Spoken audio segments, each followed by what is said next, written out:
Hello, hi. Guess who's back? Hi, bestie. Oh my god. So yeah, I have been gone for a little while. You might have noticed, or maybe not. That's fine. But basically, I didn't post for a couple of months. I'll explain that later on in the video. I want to talk about the Owl House first because I am hyped. Because today, if I'm posting this as I'm planning, today the second episode of the second season came out, and we got a little cute lumity moment, and it's so adorable. But yeah, so man, this season is already so interesting. Oh my god. Okay, so I watched the first episode, and at first I was a bit unsure of how this season will go, because the first episode was so jam-packed with plot stuff. We got to meet the Golden Guard, which is my favorite boy. I drew him and my Instagram exploded because there's not that many artists who are drawing him yet, so everyone is just desperately searching for more fan art. But yeah, I genuinely love his voice.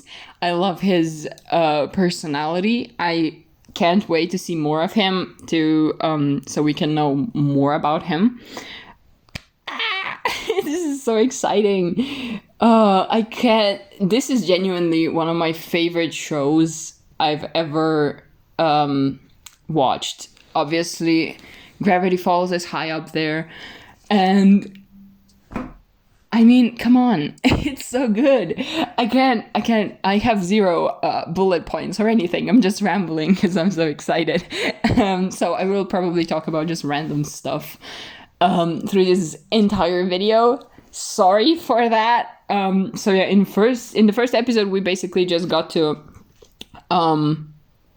just experience how the Lilith integrates with the Owl House inhabitants, and I think it was a really well done episode. Just, I don't know, it was just so much information. It was nice to see that Lilith is kind of trying her best while still struggling with the fact that she doesn't have magic anymore, and she's just trying to be a part of the household. Well, there's obviously some mistrust because, well, no doy, she cursed her sister.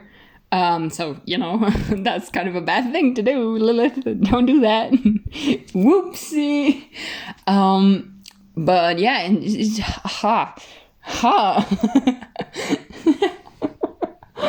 Okay, I'm not gonna repair this audio at all because I'm too lazy for that. It's fine. Nothing's wrong with that. Okay, so where was I? I love the fact that Hooty and Lilith are becoming a duo. Because Hooty was kind of left out with most things in the first episode.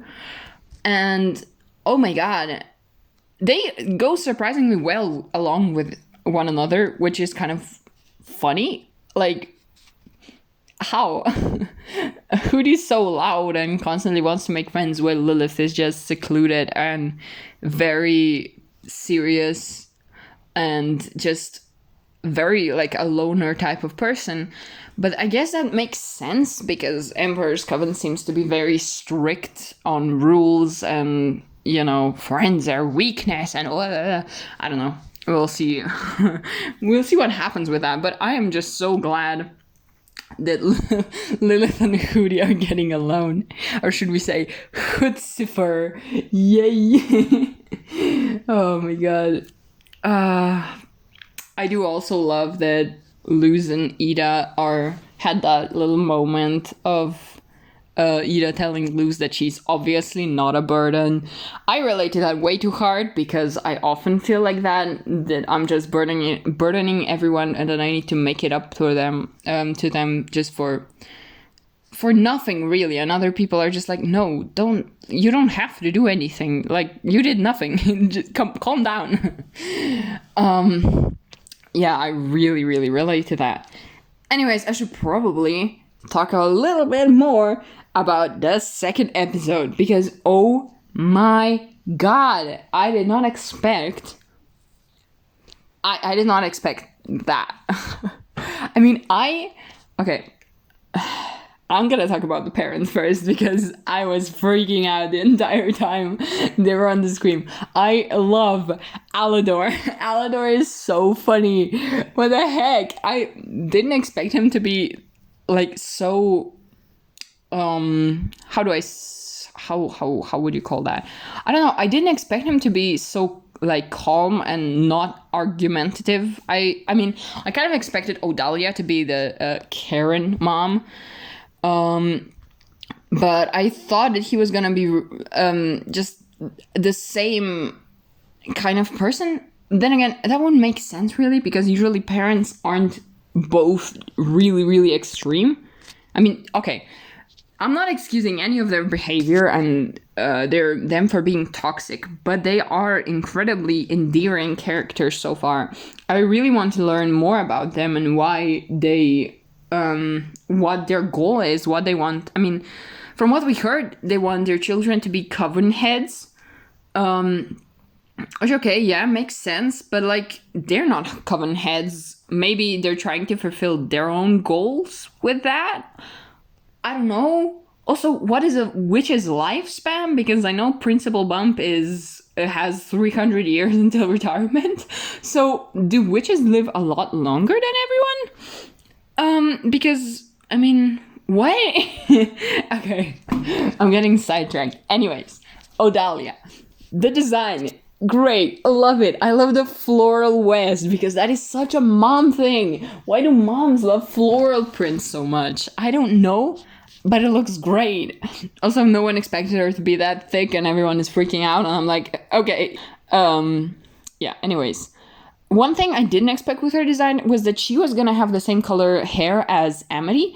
I feel like everyone just assumed that she's gonna have dark green hair, just like Emira and Edric, and that's why she would force Amity to dye her hair. But that theory kind of goes out of the window, because she doesn't have the same green hair.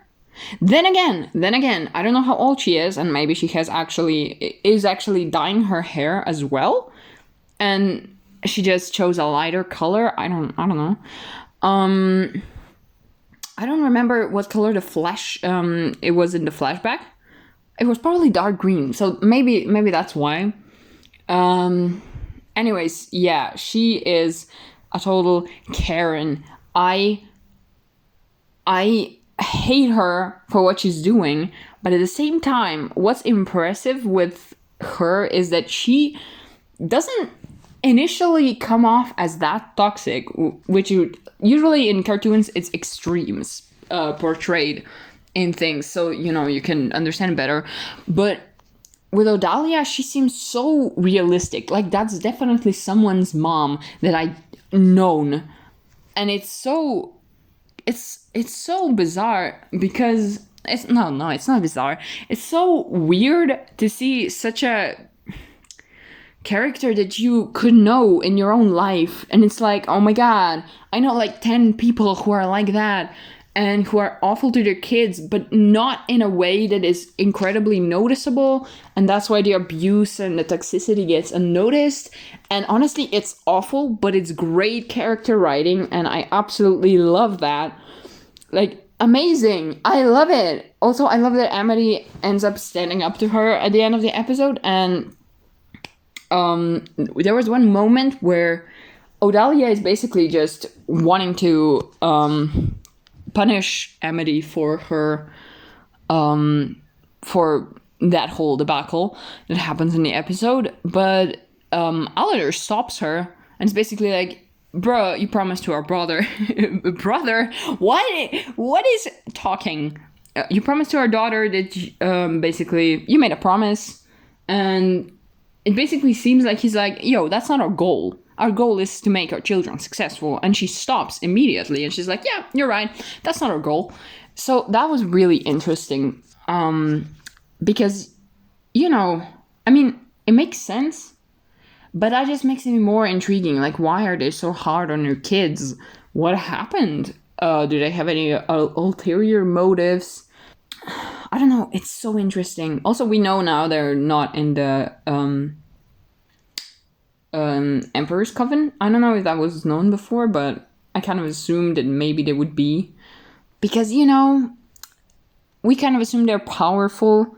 But yeah, it makes more sense that they have their own business. Anyway, so let's move on to Alador. Alador, oh my god. I also love him. I love his design. Everyone expected him to be this like tall, dark, and handsome man who would be like incredibly strict. He seems kind of like a goofball. And again, that's a bit more realistic, but because there's so many couples where the dad kind of sees the behavior of the mom and is just like doesn't do anything about it, because they love both the person and the child. I mean, he does stop her at the end, but you know, they're both kind of, I don't know, we'll see what will happen. And if it's only Odalia that is extremely toxic, and Alador is just kind of tagging along because he loves his wife and his children as well, but, you know, he loves his wife. But I don't know what's gonna happen with them. They do seem very concerned with the, you know, the Emperor's Coven taking all of their shit at the end. But I don't know, we'll see. What'll happen? I am very interested to see more of them in the show. Anyways, we talked long enough about everyone. Let's talk about Luz and Amity. This is the first time Luz is actually showing genuine, like, crushing signs on Amity. And, oh my god, it's so cute! I also love that Luz doesn't lash out at Amity for not standing up to her mom. Because, you know, that would be just a bit unnecessary. And I feel like, you know, she understands why Amity couldn't do that next to the principal. And that parents have a stronger influence on their children. Which makes sense, you know, they're their children. And Luz understands that. And, okay, yeah, so she still fights for her friends, and Amity eventually comes around because she realizes that, you know, Luz might be in trouble if she makes a deal with her parents, and she stands up to her mom. Her dad is like, oh my god, you're so cute. If you look at him in the background, that is the best screenshot I've ever taken. It's Odalia freaking out and Alador just smiling like, oh my god, that's so cute. Anyways, yeah, that's one of my favorite moments in that episode. Anyways, and they fight together and they blush. This is the scene I'm drawing. And it's so cute. They're so adorable. Oh my god. I hope Amity won't face too many consequences for standing up to her mom. But, you know, we'll see. I'm assuming that everyone else gets back into school after that. But yeah, oh my god, it was such a great episode. Also, I love that Edric and Emera went to help out their sister, because I feel like oftentimes, I mean, siblings know the struggle all too well because they're all in the same household. They know how their parents are, so, you know, siblings gotta help each other. I do the same with my siblings, so, you know, it's just what siblings do, and I feel like they're really great written characters alongside Amity, and their relationship is very interesting. But yeah, also if you're wondering why I deleted Luz's mouth, I couldn't figure it how, I couldn't get it right. And then I was like, you know what, it kind of looks cute if she's like hiding her mouth behind the cards. I know the original screenshot has her mouth showing, but I decided that's way cuter, so I just left it like that. Anyways, yeah, that's about all I have to say for right now. If you want to discuss the latest episodes, just leave all your opinions in the comments, and I'm glad to chat with you about it because I'm so excited for the rest of the season. Oh my god. Anyway, so now let's just talk about where I've been. Basically, I was finishing school, my last year of high school. Yay. It was an incredibly tough year for me. I was mentally just not okay, I guess. You saw in my last sketchbook tour, I struggled a lot with focusing on things, and I was very bad at studying. And basically in March, we went back to IRL classes, and it just all started catching up to me because when I was alone at home, I just was terrible at studying. So I had to work a lot harder and finish all the assignments. And then at the end of the last year, we have like a national exam. And that's a thing that's kind of very important. So I really didn't want to do videos in that time period because I wasn't able to be that creative. I also didn't draw a lot in that period because I was just so stressed and anxious all the time. And yeah, that's basically why I haven't been around. Basically, I'm done with exams now, which is great. I also was working at the same time I was working on my portfolio, which I already, I don't know the results yet, but we'll see. I have like, what do you call that? Entrance tests. Like you go there, you draw the assignments they give you, and then they decide if they're gonna accept you into art college. I'm applying for an illustration program, which, it would be great if I get in. If not, that's kind of sad, but our country's art school has very limited space, and there's only 7 available spots for illustration students, and it doesn't really even have to do much with how talented you are, because there's plenty of talented people around. Because of that, I'm not gonna feel too down if I don't get accepted, because it's a lot up to chance. And, maybe they'll just like someone else's interpretation of certain things better. And I can't do anything about that. Maybe I really don't want to take it personally, because I don't want that to stop me from just continuing to create art and enjoy it and study it. But yeah, we'll see what's gonna happen with that. Hopefully everything's gonna be fine. But yeah, for the channel, currently, I'm gonna start working on an animatic, and then probably I'm gonna finish the JoJo Part 3 character name guessing. And after that, I basically have a lot of more projects. I hope you'll like them and find them interesting. But that's about it for now. We'll see. I'm probably gonna post a lot during the summer, or at least make a lot of videos during the summer, and then post them throughout the year. Because I don't know how busy I'll be or what will happen. If I get accepted, I'll probably have a lot less time, but, we'll see. It's gonna be fine. Anyways, I hope you enjoyed that. I know it was a bit of a mess and really rambly, but, that's basically all of my videos, so you're probably used to it. Take care of yourselves. Have a great day. And I hope you're all doing great. Anyways. Bye!